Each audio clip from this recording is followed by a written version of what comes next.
Our breaking news this morning, wildfires leading to evacuation orders and alerts in northern British Columbia and northern Alberta. First to British Columbia, where thousands of people in the small city of Fort Nelson and the nearby Fort Nelson First Nation have been ordered to evacuate due to an out-of-control wildfire. It literally would have been firefighters and RCMP knocking on the doors of those rural communities members that are, within a kilometer of where that fire is burning and saying you need to get out. Now, the fire was discovered Friday afternoon, approximately 12 kilometers west of the northern BC community. It has been growing rapidly ever since. The Northern Rockies Regional Municipality advised all residents to leave Friday night after first evacuating the most at-risk areas a few hours before. And that was the mayor of Fort Nelson, that clip you heard, but that was from last night. And Rob Fraser joining us this morning now for an update. Mayor, thank you very much for joining us this morning. I know it is a busy situation for you. Yeah, it's pretty smoky here this morning. We're just rolling out of bed. The sun's just coming up. Our emergency operation teams are starting to get their morning briefings, and we'll have another go at it today. You can see that smoke behind you. How close is the fire to the town? It's about 8 kilometers from the town to the northwest at the present time. And which way is it heading? Have you guys had an assessment this morning? Yeah, so looking at the flags this morning, the wind is just picking up enough to move the flags, and it's directly behind me, and the wind is right up my back. So, it will be moving towards the community, though the fire teams have been trying to keep it south of the highway. Hopefully it will move towards the river rather than the community. How big is the fire right now, and how many people do you have working on it?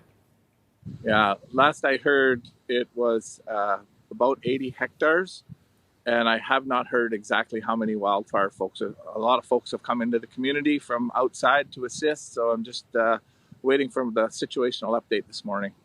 And 80 hectares, that's not very big, but it doesn't take long for this fire to jump and get going, doesn't it?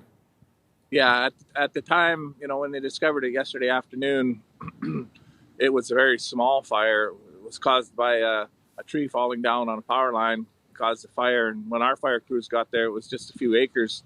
And within a couple hours, it was, it was well over 30 hectares and moving. We had 70-kilometer-hour winds yesterday. So that right towards the community, so that didn't help us. And with the evacuation order, is the town empty now? Has everybody left?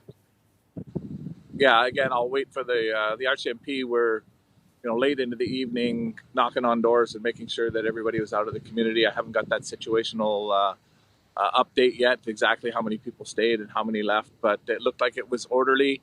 There's nobody at our muster station, waiting for buses anymore. So it looks like we got the vast majority of people out of the community. And what's happening for them? Where are they heading to? Are they staying in hotels, gyms? Yeah, so they evacuated to Fort St. John to start. The Fort St. John Emergency Social Services set up a station there, a reception center there, and they started putting people in hotels in Fort St. John till it filled up. Then they put them in Dawson Creek till it filled up.